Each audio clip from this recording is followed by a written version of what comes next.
Pusat aktiviti JPKK Kampung Angkat Madani di Kampung Bukit Laka, Jempol yang mula beroperasi semalam dijangka dapat memperkasa ekonomi komuniti setempat. Ia sekaligus memastikan pembangunan belia yang lebih progresif dan inklusif. Pembinaan pusat rekreasi dan tapak perkhemahan serta penambahbaikan fasiliti di Kampung Bukit Laka dilaksanakan berasaskan potensi sosial dan ekonomi kampung itu. Selain tarikan bukit penarikan yang strategik untuk aktiviti belia.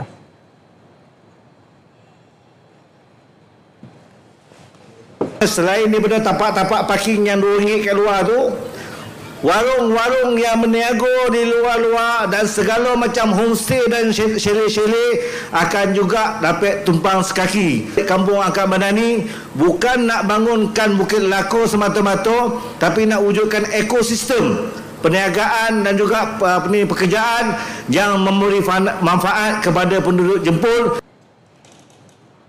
Beliau berucap dalam majlis pelancaran Kampung Angkat Madani di Kampung Bukit Laka, Jempol. Majlis selama 2 hari itu menyediakan pelbagai aktiviti menarik termasuk pendakian bukit penarikan dan berkhemah serta terdapat pelbagai reruai menjual barangan makanan.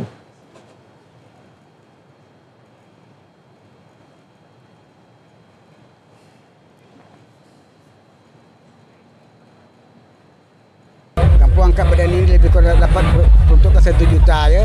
Kita buat tapak perkhemahan sini.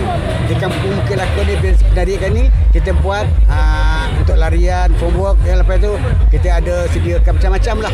Macam-macam kemudahan ada sini. Satu lagi lebih macam kabin kita sediakan untuk orang nak bermalam di sini.